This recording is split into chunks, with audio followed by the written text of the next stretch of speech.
हरे कृष्णा। राधे राधे।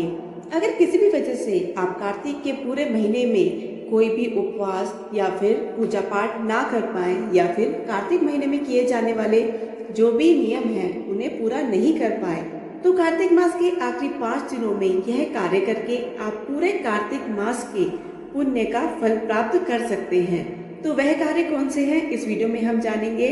आशा है आपको वीडियो पसंद आएगी, तो वीडियो को आप आखिरी तक जरूर देखिएगा। शास्त्रों के अनुसार यह बताया गया है कि समस्त व्रतों का फल केवल एक जन्म तक रहता है, लेकिन कार्तिक के महीने में जो व्रत किया जाता है, जो नियम धारण किए जाते हैं या फिर कोई विशेष कार्य किया जाता है, उसका फल हमें अगले 100 जन्मों तक मिलता है। 1 नवंबर से लेकर 5 नवंबर तक यह कार्तिक के 5 दिन हैं।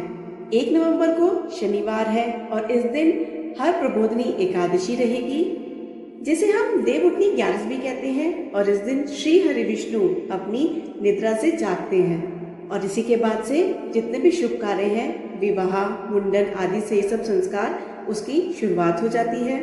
और 5 नवंबर को कार्तिक की पूर्णिमा रहेगी और 1 नवंबर से लेके 5 नवंबर तक भीष्म पंचक भी रहेंगे। ऐसे में आप इस 5 पावन पवित्र दिनों में, जिसके अंतर्गत एकादशी भी आती है, प्रदोष व्रत भी आता है, पूर्णिमा भी आती है, भीष्म पंचक व्रत और वैकुंठ चतुर्दशी भी आती है, तो ऐसे पावन पवित्र दिनों में आप इन 5 कार्यों को कर कर अपने जीवन को सफल कर सकते हैं, पूरे कार्तिक मास के पुण्य को प्राप्त कर सकते हैं। कार्तिक के आखिरी 5 दिनों में किए जाने वाले कार्यों में से सबसे पहला कार्य है प्रातः स्नान। अगर आपने कार्तिक के पूरे महीने सुबह जल्दी उठकर स्नान नहीं किया है, तो कम से कम आखिरी के इन 5 दिनों में आप थोड़ा जल्दी उठकर सबसे पहले स्नान करें और स्नान करने के बाद सूर्यदेव को जल अर्पित करें।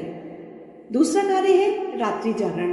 रात्रि जागरण से यहाँ अर्थ है भगवान का जप करना।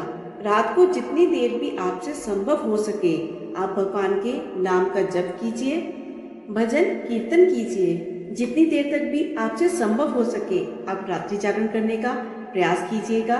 तीसरा कार्य है तुलसी सेवा। क्यों नहीं इस कार्तिक के पावन महीने में तुलसी माता की सेवा की जाए। आपके घर में जो तुलसी माता है आप उनकी सेवा कीजिए, तुलसी माता को दीपदान कीजिए।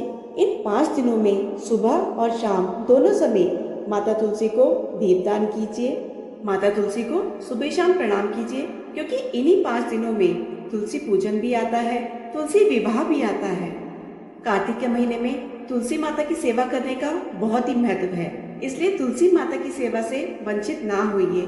उन्हें प्रणाम कीजिए, उन्हें जल चढ़ाइए, उनकी प्रदक्षिणा कीजिए और सुबह और शाम के समय दोनों समय हो सके तो संभव हो तो घी का दीप जलाइए। कार्तिक के महीने में दीपदान का विशेष महत्व रहता है। जो सबसे बड़ी विधि कार्तिक में बताई गई है वह है दीपदान। ऐसी मान्यता है जिसने कार्तिक के महीने में दीपदान किया मानो उसने सब कुछ प्राप्त कर लिया। इसलिए कार्तिक के महीने में सबसे पहले जो फल प्राप्त होता है वह दीपदान से होता है। शास्त्रों के अनुसार अगर आपने कार्तिक के महीने में कोई त्रुटि भी की हो, किसी नियम का पालन ना भी कर पाए हो, तो भी केवल दीपदान करने से हमें कार्तिक का पुण्य प्राप्त हो जाता है। इन 5 दिनों में आप रोज सुबह शाम दीपदान कीजिए। कहाँ कहाँ दीपदान कर सकते हैं? भगवान शिव के मंदिर में दीपदान कीजिए, पवित्र वृक्ष जैसे बेल के पेड़ में, केले के पेड़ पे, पीपल के पेड़ में, आंवला के पेड़ में, तुलसी माता के पेड़ में, जो भी पुण्य पावन हमारे पूजनीय वृक्ष हैं आप उन सब में दीपदान कर सकते हैं। आप वट वृक्ष में दीपदान कीजिए, आप पवित्र नदियों के किनारे दीपदान कीजिए, गंगा मैया में दीपदान कीजिए, आप पवित्र यमुना नदी में दीपदान कीजिए। जो जिस जगह पे वास करता है वहाँ आपके पास जो भी नदी है, हो सके तो कार्तिक के इन 5 दिनों में एक बार दीपदान अवश्य कीजिए। अपने घर के आसपास के जो भी मंदिर हैं आप वहाँ दीपदान कर सकते हैं, क्योंकि कार्तिक का पूरा महत्व दीपदान पर आधारित रहता है। और कार्तिक मास का जो अंतिम समय रहता है वह रहता है उद्यापन का। जब कार्तिक मास नीचे उतरे तो कार्तिक पूर्णिमा के दिन आप अपने घर में सत्यनारायण भगवान की कथा करवा सकते हैं या फिर स्वयं उसका पठन कर सकते हैं। और इस दिन आपको अपनी क्षमता के अनुसार कुछ ना कुछ दान अवश्य करना चाहिए। दान का भी इस दिन विशेष महत्व होता है, इसलिए आप अपनी क्षमता के अनुसार कुछ ना कुछ दान अवश्य करें।